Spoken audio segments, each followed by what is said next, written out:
ரவி என்ற மிகவும் ஏழை பையன் ஒருவன் இருந்தான். அவன் விறகு வெட்டி அவற்றை விற்றுத்தான் தன் வாழ்வை கழித்தான். அவனிடம் இருந்த ஒரே சொத்து ஒரு பழைய துருப்பிடித்த இரும்பு கத்தி மட்டும்தான். ஒரு நாள் ரவி வழக்கம் போல விறகு வெட்ட காட்டுக்குள் சென்றான். அங்கே ஒரு மரத்தின் மீது ஒரு வண்ணமயமாக ஒளிரும் தங்கக் கத்தி தொங்கிக் கொண்டிருந்தது. ரவி ஆச்சரியமடைந்தான். அதை பிடித்து எடுக்க முயன்றபோது அங்கிருந்த ஒரு குரல் கேட்டது. இந்த கத்தி ஒரு மந்திர கத்தி.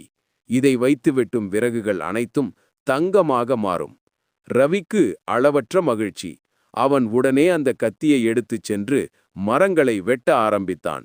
மந்திரக் கத்தியால் வெட்டப்பட்ட விறகுகள் அனைத்தும் மின்னும் தங்கக் கட்டிகளாக மாறின.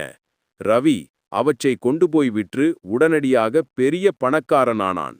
இனி விறகு வெட்ட வேண்டியதில்லை என்று அவன் மகிழ்ச்சியில் திளைத்தான். ஆனால் சில வாரங்களிலேயே அந்த மந்திரக் கத்தியின் சக்தி குறைய ஆரம்பித்தது. ரவி வெட்டிய விறகுகள் மெதுவாக தங்கமாக மாறுவதைக் கண்டான். இன்னும் சில நாட்களுக்குப் பிறகு கத்தி முற்றிலும் சக்தி இழந்து மீண்டும் சாதாரண கத்தியாக மாறிவிட்டது. ரவி மிகவும் கவலைப்பட்டான்.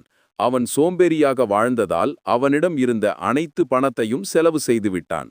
இப்போது மீண்டும் விறகு வெட்ட வேண்டிய நிலை வந்தது. அவன் வேறு வழியின்றி தனது பழைய துருப்பிடித்த கத்தியை எடுத்துக்கொண்டு மீண்டும் காட்டுக்குச் சென்றான். அவன் தினமும் உழைத்து சம்பாதித்து வாழ்ந்தான். அவன் மந்திர கத்தியின் மாயைக்கு பின்னால் ஓடாமல் தனது கடின உழைப்பும் தன்னம்பிக்கையுமே உண்மையான செல்வம் என்பதை உணர்ந்தான். விரைவில் கிடைக்கும் செல்வத்தை நம்புவதை விட உன்னுடைய கடின உழைப்பும் திறமையும்